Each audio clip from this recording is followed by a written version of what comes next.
ñëw fii tey pour ànd ak ñun ci lancement bi nga xam ne mooy lancement wu ànd Dekkil Patte d'Oie. donc moo xam ne ma jàpp ne initiative bu rafet la rafetlu aussi mbooloo mi nga xam ne yëpp toog nañ fi mooy sunu mag yi sunu yaay yi sunu papa yi mais aussi am benn pensée pieuse ci ñi nga xam ne ñooñu jiitu ñooñu aussi vraiment bés bi tey wane nañu rëccuwuñu lu ñu doon seq ak ñoom ci àdduna. donc maa ngi rafetlu aussi teewaayu jigéen ñi ak góor ñi ak surtout équipe bi nga xam ñaari équipe bi nga xam ne ñoo doon football loolu aussi lu ma rafetlu la parce que daf ñuy fàttali ay at yoo xamante ni yu bëri yoo xam ne mu ngi ci gannaaw. donc ñuy ñaan aussi projet yi nga xam ne moo ñu naal jëm ci defaraat Patte d'Oie ñun dinañ ci ànd ak ñoom jëm ci gën a jël turu Patte d'Oie yégal ko fu kawe loolu dinañ ci jëm ànd ak ñoom ñu ngi leen di sant di leen gërëm bu baax a baax ci li nga xam ne moom la ñu lancé tey. et puis aussi nag rafetlu bu baax a baax commission féminine bi boobu ba léegi ñu ngi taxaw ñu ngi liggéey te jàpp naa ni li ñuy def wax dëgg yàlla dara tax ko jóg lu dul askan wi voilà. jërëjëf monsieur le maire. merci merci. nekkoon cité boo xam ne une très belle cité boo xam ne nii vraiment koo ne woon Patte d'Oie nga dëkk sax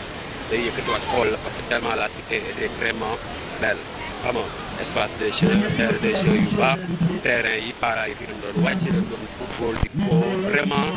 li xale soxla woon lépp mi ngi woon fii quoi mag ñi kilifa yi nekk benn bokk ndey ak baay xam nga donc mais vu les années passent il y a eu un très grand changement. donc dem nañu ba amatul insécurité dem nañu ba nit ñi mel na benn instant ku nekk bopp sa bopp la donc ñun ñu nekk bitim réew yàlla def xam nga ñu am xelu ne nañu delluwaat defaat dara Patte d'Oie fi la ñu créé ànd Dekkil Patte d'Oie bi dekkil bi nag am na ñoo xam ne ni bu ñu ko déggee ñi ngi wax ni Patte d'Oie deewul ñun du sens boobu la ñuy waxee dañuy waxee dans un sens où rénover defaraat xam nga indiwaat lu bëri biir Patte d'Oie moo tax du côté social du côté sport de l'éducation de la santé tu vois du côté religieux lépp luñ ci mën a def rek ñu taxaw ci ànd ñun ñëpp ñu doon benn ñu jéem ci taxaw donc l'association est basée à Paris donc l'adresse est à Paris donc sous l'édicte du président Julo Niass qui est en Italie et l'association est répartie en Europe, aux États-Unis, au Canada, en passant par Dubaï, partout où il y a doomu Patte d'Oie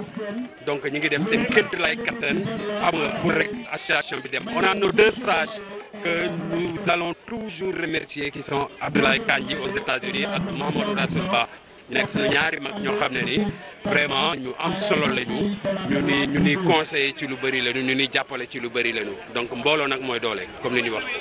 bi mooy première édition bi quoi ñu ngi doog a démarrer donc bon voilà am na yeneen yuy ñëw parce que école yi ubbi ñu ngi pare des choses pour l'école xam nga pour la santé xam nga pour le côté religieux donc loolu moo waraloon tey vraiment ñu daje fii ñun ñëpp quoi di ñaan yàlla nag waa Patte d'Oie ñëpp ñu nekk benn bokk waaw mais non c'est une association apolitique mais mënoo ne Patte d'Oie ne da ngay defar Patte d'Oie wala da ngay def ay mbir Patte d'Oie te doo ci boole l'autorité étatique. Le maire c'est le premier magistrat de la ville en même temps il est un produit de la Patte d'Oie. Tu vois, il est né à la Patte d'Oie, donc impérativement le maire il se sent concerné en tant que patte-d'oien d'abord avant d'être l'autorité étatique. Tu vois, donc loolu moo gën a tax tamit moom it avec sa volonté ñëw na taxaw sur la casquette de doomu Patte d'Oie. Tu vois, il a parlé au nom de patte-d'olien. Donc c'est très important xam nga di ñaan yàlla nag yàlla gën ñu jàppale affaire yi gën a jëm kanam quoi wasalaam.